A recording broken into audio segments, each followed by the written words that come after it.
Então, para o encontro de hoje, eu propus, então, para vocês assistirem os primeiros 15 minutos do filme As Aventuras de Azur e Asmar, que é maravilhoso, gente. Eu espero que vocês tenham gostado, se divertido, e que quem não viu o resto depois dos 15 minutos, que possa arrumar um tempinho para assistir, porque é um desenho bem legal. E além das Aventuras de Azur e Asmar, vocês leram, ou deveriam ter lido, a conclusão da primeira parte do livro História Social da Criança e da Família, do Felipe Arries, e um trecho do livro da Elizabeth Badinter, Um Amor Conquistado, O Mito do Amor Materno. Então, primeiro eu queria dizer, né, que o Felipe Arries é uma importantíssima referência para os estudos da infância. E a gente começa a disciplina com ele porque ele, assim, qualquer livro, qualquer texto que vocês forem estudar, pesquisar sobre infância, tem gente que concorda e tem gente que discorda dele, mas todo mundo cita o Felipe Arries.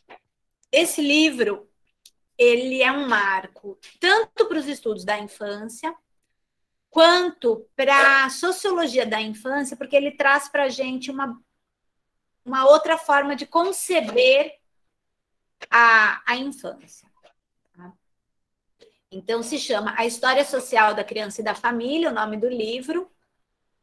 E nesse livro, mais do que falar sobre a criança e a família, ele traz para a gente uma forma de compreender a estrutura da sociedade a partir de uma concepção de que a sociedade e as relações que existem na sociedade, elas são construções sociais. E essa é uma grande novidade que o Felipe Arries traz para a gente.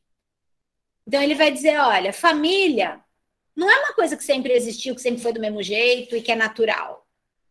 Escola não é uma coisa que sempre existiu e que é sempre assim. E a infância, a mesma coisa.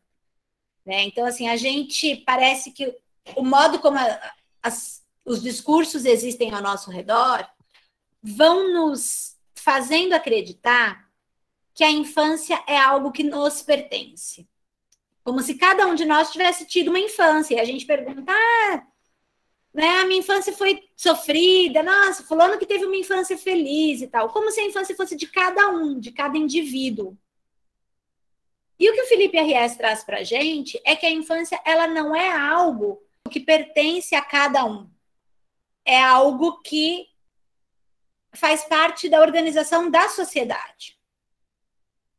E o que o Felipe Arries nos mostra é que a infância nem sempre existiu tal como nós a conhecemos. O que parece uma loucura, porque sempre existiram crianças. Como é que a gente pode dizer que a infância em algum momento não existiu? Mas o que o Felipe Arries nos traz é exatamente isso. Ele faz um tipo de pesquisa que se chama pesquisa iconográfica. Aí, se vocês forem ler os primeiros capítulos do livro, vocês vão, né, ele apresenta bem essa metodologia e tal, em que ele era um historiador e ele vai fazer pesquisa em arquivos. Então, nesses arquivos, ele vai buscar de que modo as crianças estavam representadas ao longo da história. E aí o que ele percebe é que antes da Idade Média não havia representação da criança. Quando começa a haver uma representação das crianças, elas são representadas como anjos.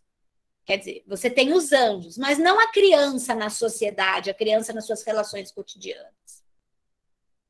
E aí ele vai dizer que só depois da Idade Média que a gente começa a ter, né, ele vai dizer que é o surgimento do sentimento de infância.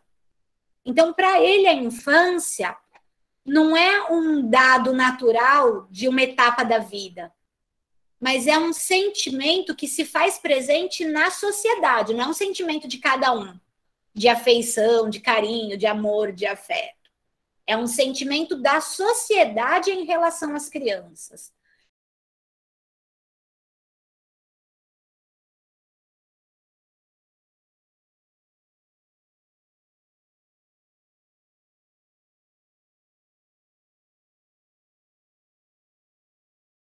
a sociedade começa a se ocupar dessas crianças.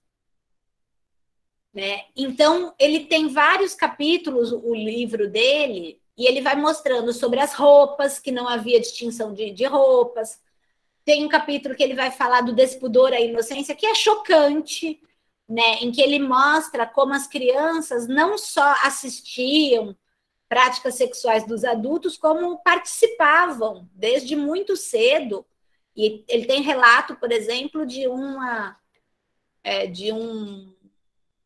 menino da nobreza, né, que quando chegava visita, os pais se orgulhavam de pedir para que ele mostrasse, né, o seu pênis para as visitas, e balançasse, brincasse, mostrasse, e chamasse a ama dele para mostrar o que ele já sabia fazer com a ama. Então, para vocês terem ideia de que, assim, isso uma criança de 3 anos de idade. E isso era normal.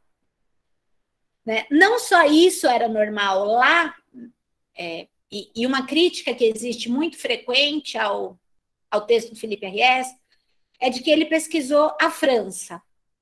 E muitos pesquisadores têm feito um movimento de generalizar e de dizer que a infância passou a existir depois da Idade Média em todos os lugares do mundo. E essa generalização ela não pode ser feita. Tá? Então, hoje, os 3 materiais que eu indiquei, tanto do Arries, quanto o da Badinter, quanto o desenho animado As Aventuras de Azur e Asmar, são materiais que se remetem à França. Tá? E eu entendo que é bastante esquisito, né, a gente começar uma disciplina no Brasil, com tantos assuntos para a gente pensar e discutir, com tantas especificidades da população brasileira, com 3 materiais franceses. Mas são 3 materiais que eu acho que nos provocam muito, inclusive para a gente pensar se no Brasil foi diferente, como foi diferente, o que foi diferente. Então, isso a gente vai trazer no diálogo, tá certo? E se em algum momento vocês acharem que está ruim, vocês falam assim, professor, essa disciplina está muito colonizada, tal, vocês me falam, a gente revê os textos. Mas para as próximas aulas a gente já vai ter mais textos brasileiros e textos de autoras, autores negros, indígenas, enfim, a gente vai ter materiais bastante interessantes, tá? Então, o Felipe Arries, ele traz essa leitura de como, na França, o sentimento de infância foi sendo construído. E aí ele vai falar dessa ausência da inocência infantil, ele vai falar das roupas, ele vai falar das brincadeiras, que eram os adultos que brincavam, as crianças não brincavam, né? E aí ele vai construindo esse argumento até que surge o sentimento da infância e se começa a ter um cuidado maior com as crianças, no sentido de protegê-las, de fazê-las viver, de garantir essa sobrevivência, porque a mortalidade infantil também era muito alta. Né? E aí a gente começa a ter um movimento que era contrário, esse movimento ele chama de exasperação, né? De pessoas que não se conformavam das pessoas darem tanta atenção para as crianças, e um outro grupo que começou a dar essa atenção para as crianças. Então, esse sentimento de infância surge. A Elisabeth Badinter, então, Felipe Arries era um historiador. A Elisabeth Badinter é uma antropóloga. E numa pesquisa antropológica, ela vai discutir, e aí também bem provocativo o texto dela, né, que nos causa assim, de cara já uns desconfortos grandes, porque ela vai dizer que não existe o amor materno. Ele não é um instinto feminino. Né? E aí ela vai argumentar, o nome do livro dela é Um Amor Conquistado, o Mito do Amor Materno. E ela vai trazer para a gente elementos da França, de abandono das crianças, de como as famílias lidavam com os seus filhos pequenos. E essa parte que eu trouxe para vocês, todo esse argumento que ela vai construindo é para mostrar para a gente que essa relação da mulher cuidar dos seus filhos, de ficar em casa, tá? Isso foi uma invenção. Esse modelo de família em que o homem sai para trabalhar, a mulher cuida das crianças e a criança fica presa dentro de casa com a mãe cuidando dela, é uma invenção. Então, na mesma perspectiva do Arries, ela vai trazer para a gente essa noção de invenção. Invenção de um jeito de se relacionar com as crianças. Né? E o trecho que eu trago para vocês é os 3 atos do abandono, em que ela vai contar, né, 3 práticas comuns na França, que eram a entrega do bebê para a ama de leite.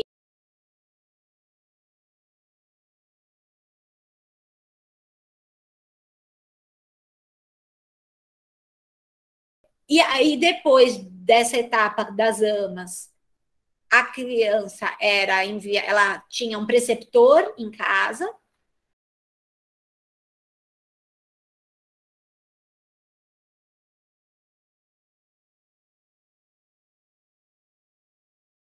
Que era o responsável pela sua educação.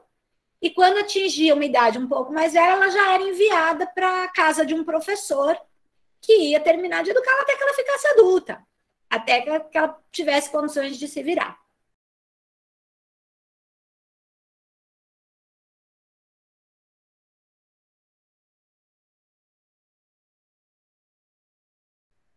Então, que ela vai chamar de 3 fases do abandono, que era a ama de leite, o preceptor e o professor.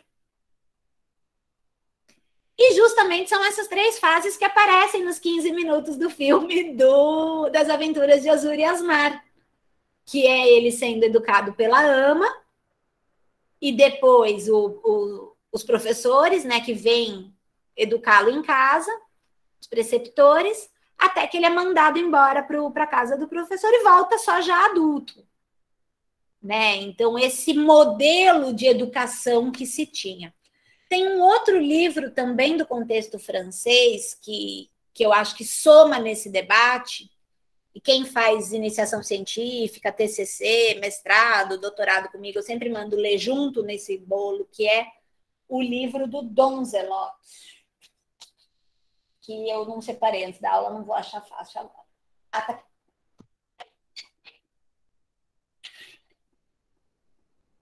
Porque o meu fundo também não é cenário, é esse aqui, ó. A Polícia das Famílias. Se alguém tiver interesse depois de buscar, esse outro livro do Donzelot, ele vai no mesmo caminho do Arriès e da Badinter, e ele vai mostrar como a sociedade francesa se organizava, né, antes na Idade Média, e aí ele vai dizer que era comum os homens passarem a vida nas tabernas e nos prostíbulos, e para as mulheres havia apenas 2 alternativas de vida. Ou ia para o convento ou virava prostituta. E aí começa a haver um conjunto de discursos e de novas organizações que vão propor para reduzir a mortalidade infantil, para reduzir a educação das crianças pelas amas. Por quê? Obrigada, José. Ó, o link aqui do livro tá no chat. Então, a gente tinha uma mortalidade infantil muito grande e aparece também nesses 15 minutos das Aventuras de Azur e Asmar que vocês viram, no final já, quem se lembra, quando o Azur volta já adulto para casa, o que ele faz? Que ele diz que vai atrás da fada dos jeans, e o que o pai dele diz? Ele fica muito bravo, né? Ele fala assim, aquela mulher te estragou, te enfeitiçou, você acredita naquele sangue ruim e tal, alguma coisa assim. A Maria Beatriz está colocando aquele sangue ruim. E esse sentimento que aparece nessa cena, ele era muito comum na França naquele momento. Começa a haver uma crença de que as amas de leite estavam atrapalhando o desenvolvimento da sociedade. A prática de mandar os bebês para a casa das amas era prejudicial. Por quê? Porque a sociedade francesa começou a ver os seus jovens e os seus adultos defenderem valores que não eram dos seus pais. E aí começa todo um movimento de que não é mais para mandar os bebês para a casa das amas, porque a gente precisa livrar os nossos filhos da má influência da criadagem. Porque esse povo só estraga os nossos filhos. E aí começou uns discursos assim bem preconceituosos e bem horríveis, né? E aí, como é que faz para se livrar da influência da criadagem? Alguém vai ter que cuidar dessas crianças. E Elizabeth Badinter, no texto dela, ela conta que havia uma crença, inclusive difundida pelos médicos, de que não era bom que a mãe alimentasse o seu bebê. Porque, gente, assim, só na época mesmo posso fazer sentido, porque agora não faz sentido nenhum. Mas eles diziam o seguinte: quando você pare e você tem um bebê, o seu leite está contaminado do pecado que gerou esse bebê. Então, se você amamenta o seu filho, você está alimentando de um leite contaminado do pecado. E aí, as amas de leite eram mulheres que já tinham tido bebê há algum tempo, mas continuavam amamentando, amamentava um, amamentava. Então, elas já estavam mais distantes temporalmente do pecado que deu origem ao filho delas, e por isso o leite delas estava menos contaminado. Isso era um dos discursos que rolava na época. O outro discurso era de que uma boa esposa acompanha o marido nas festas, nos bailes, nas atividades sociais, e que você não pode ficar em casa presa atrás de um bebê, porque isso não é ser uma boa esposa. Além disso, o papel da esposa é servir sexualmente aos apetites do marido. E uma mulher vazando leite não é sensual. Então, não era para amamentar, porque você tinha que ficar logo pronta para servir de novo seu marido. Só que o que acontece? Com essa história de ter que se livrar da má influência da criadagem, o movimento médico, o grupo médico, começa a mudar o discurso e dizer que não, que na verdade é o leite da ama que está podre e que está prejudicando as crianças. E que nada melhor do que o leite da mãe, do que a companhia da mãe. E aí a gente vai começar a ter. E esse discurso, que começa a surgir lá na Europa, né, logo depois da Idade Média, e que vai defender a importância da mulher ficar em casa, isso se associa tanto ao cuidado da criança, quanto a uma reestruturação da própria dinâmica da sociedade.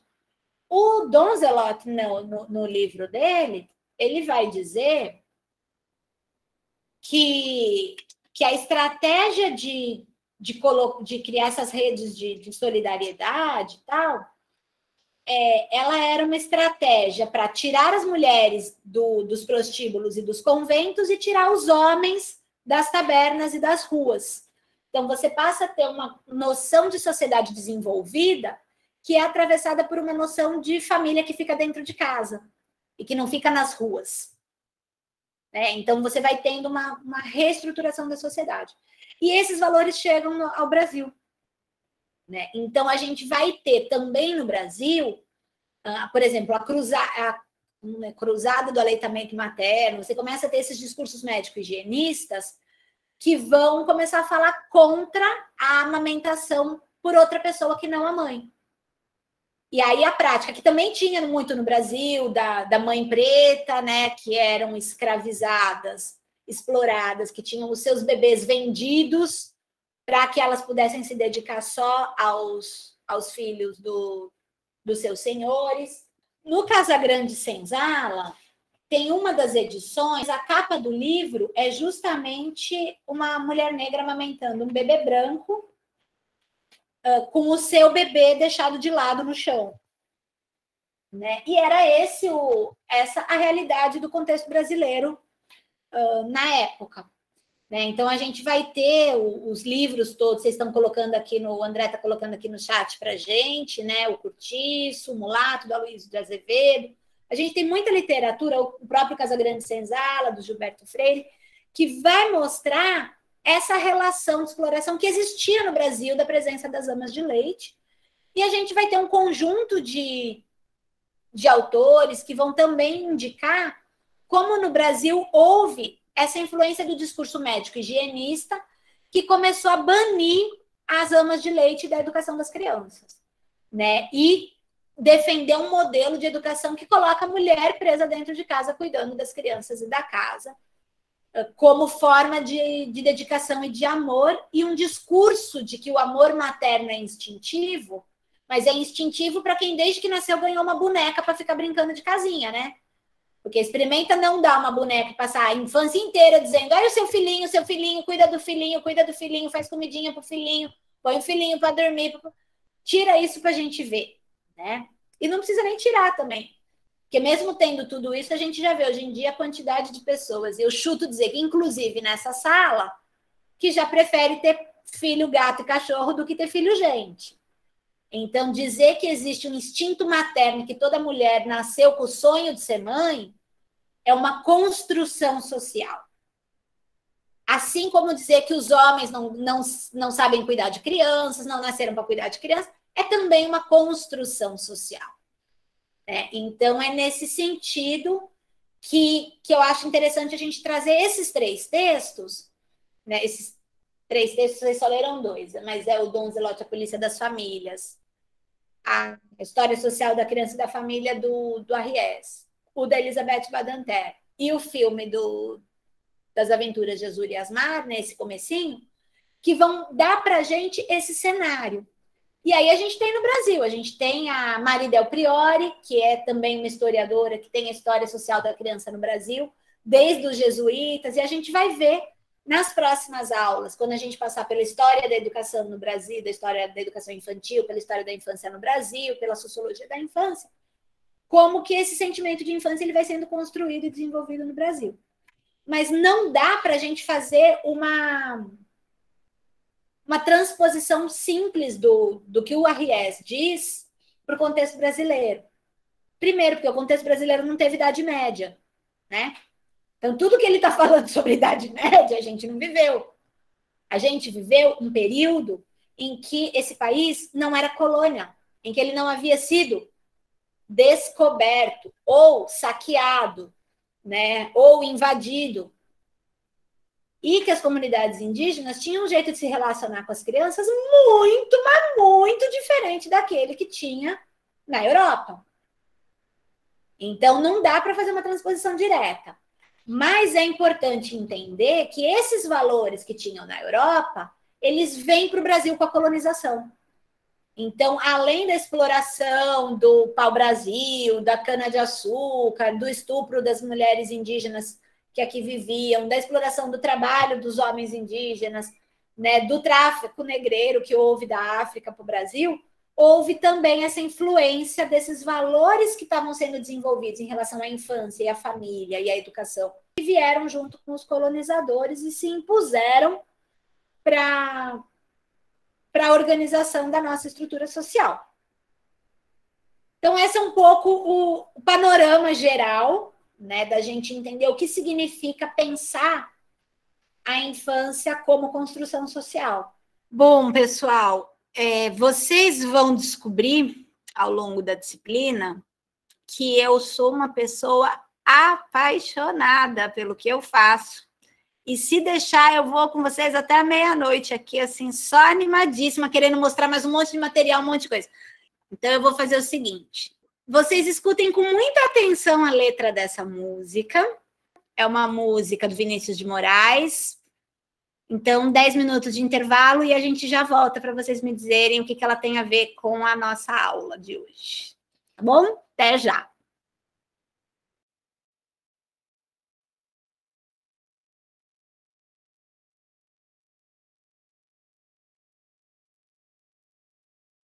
E aí, um pouco respondendo à pergunta que fizeram antes do intervalo, né? Assim, como é que era a infância no Brasil antes? Então, não precisa nem ir tão antes, lá antes do descobrimento. Como é que era a infância no Brasil antes, há algumas décadas atrás, em que o estupro de crianças era normal, em que a pedofilia era normal, era tema de música infantil, o professor de piano terminava no sofá, e ai, tira a mão daí. E não tirava nada, né? Então, que tipo de infância que a gente tinha, que a gente construía, que a gente aceitava, e como é que a infância vai sendo construída e transformada ao longo da história, e aquilo que era prática já não é mais, aquilo que era aceitável já não é mais. A gente não precisa ir muito longe. Cada um de vocês aqui, não sei quantos de vocês ainda têm a avó viva, ou a bisavó. Mas com que idade as avós e as bisavós de vocês se casaram? Quantos anos elas tinham quando elas se casaram e quantos anos tinha o marido delas? Nossa, né? Eu faço o que com esse disco agora? Aproveita as outras músicas, tem outras músicas bem bacanas aí. Mas essa você põe e problematiza com as crianças. Fala, o que será que esse professor está fazendo? Onde que ele está pondo a mão que a criança disse que é para tirar a mão daí? Porque a gente também tem que falar com as crianças sobre abuso, sobre respeito ao corpo, sobre intimidade, né? Eu vou compartilhar com vocês um outro material agora.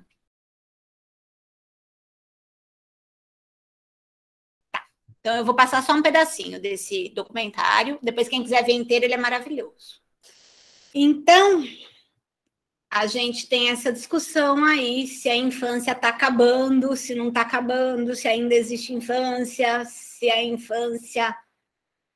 Se antes não tinha infância, agora que tem, se antes que tinha, agora que não tem mais. E aí tem várias teorias, a gente ainda vai voltar nesse assunto nas próximas aulas, para pensar o que é a infância afinal, né? Porque a gente tem essa noção de que a infância é um tempo de ouro, da inocência, da pureza, e toda uma produção de uma infância sexualizada, de uma infância violentada, de uma infância explorada, né? E várias questões aí que vão ser bem discutidas aí nos nossos próximos encontros.